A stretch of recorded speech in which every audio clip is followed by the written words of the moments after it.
The performance car world has turned a corner. It's a corner that, for a long time, those of us who savor engaging one's left leg and right arm to shift gears have been reluctant to admit even exists. In most instances, no objective case can be made for choosing a manual over an automatic when it comes to performance. Automatic gearboxes have improved so much that oftentimes they are both more fuel efficient and quicker than their manual counterparts. Curse you, technology. The latest example of this reality is the 2015 Dodge Challenger RT Scat Pack, one of the more beastly muscle cars to ever have leapt from a Detroit-based engineering department. Sharing its naturally aspirated, 392 cubic-inch pushed V8, Dodge likes to cite the displacement in cubic inches because heritage. With the pricier, somewhat higher-tech SRT 392 model, the RT Scat Pack comes with a choice of a 6-speed Tremec TR 6060 manual or, for $1,400 more, an 8-speed paddle-shifted torque flight automatic. We tested the manual version a few months ago, and that car also lost a 3-way comparison test with a Ford Mustang GT and a Chevrolet Camaro SS1, yet this Challenger impressed us with its brute force, badass attitude, and ear-shredding exhaust note. The automatic version, it turns out, is actually quite satisfying to drive, too. 1 Mississippi, 2 Mississippi. First, the numbers. We blasted to 60 miles per hour in a blistering 4.2 seconds, hit triple-digit speeds in 9.6 seconds, and passed the quarter-mile mark in 12.6 seconds at 114 miles per hour. The manual Scat Pack hit those same benchmarks in 4.4 seconds, 10.2 seconds, and 12.9 seconds at 113 miles per hour. The improvement is in no part attributable to the Scat Pack's programmable launch control, which is part of the standard Performance Pages app. Our test driver, senior editor Tony Quiroga, noted that, regardless of how low he set launch RPM using the system, some tenths were lost to excess wheel spin. The best way to launch, we found, is simply to ease into the throttle through first gear, dipping deeper as second engages and resisting the urge to mash the pedal until you're midway through second gear.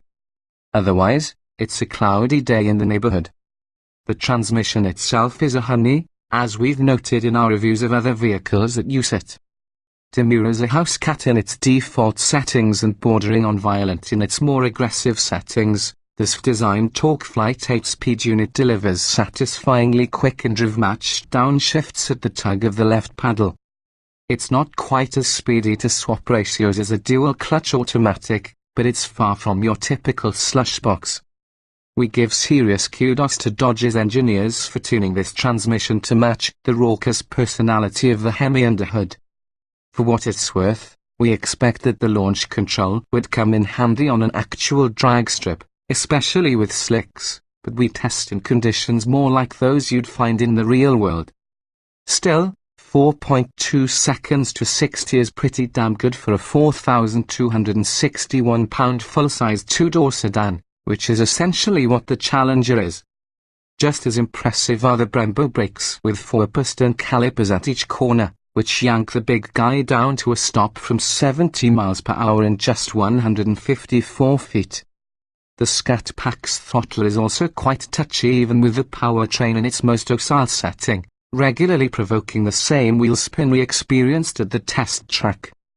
This is less of a problem for us, but it becomes worrisome when we think about valets screeching backward into parking spots.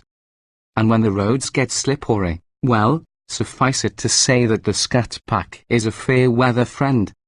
The Challenger Scat Pack can turn surprisingly well, too, thanks to quick steering, just 2.3 turns lock-toe lock that can be dialed up both in terms of effort and feel via the Performance Pages.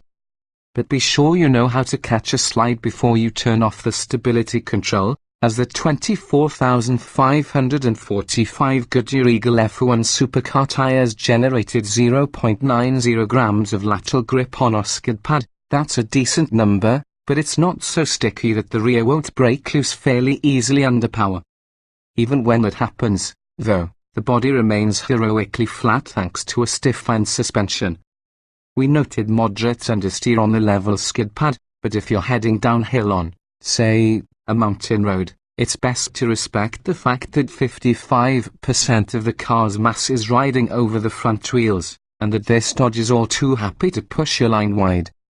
Adding it up, while the automatic Scat pack starts at $39,890. This particular example was loaded with options, including radar cruise control and other driving aids, navigation, a sunroof, upgraded speakers, and the $1,995 appearance group including blackout trim, black 20-inch wheels, and bumblebee stripes.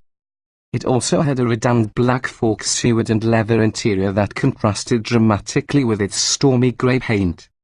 The sticker thus had an eye-watering bottom line price of $47,360, a few $100 more than the $46,990 SRT 392.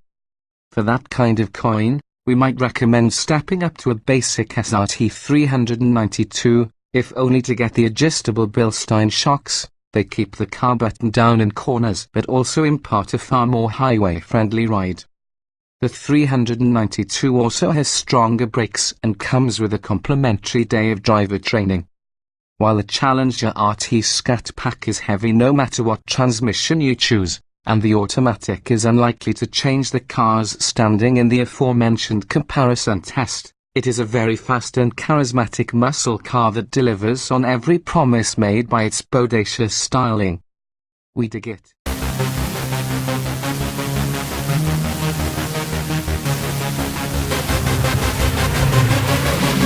Yeah.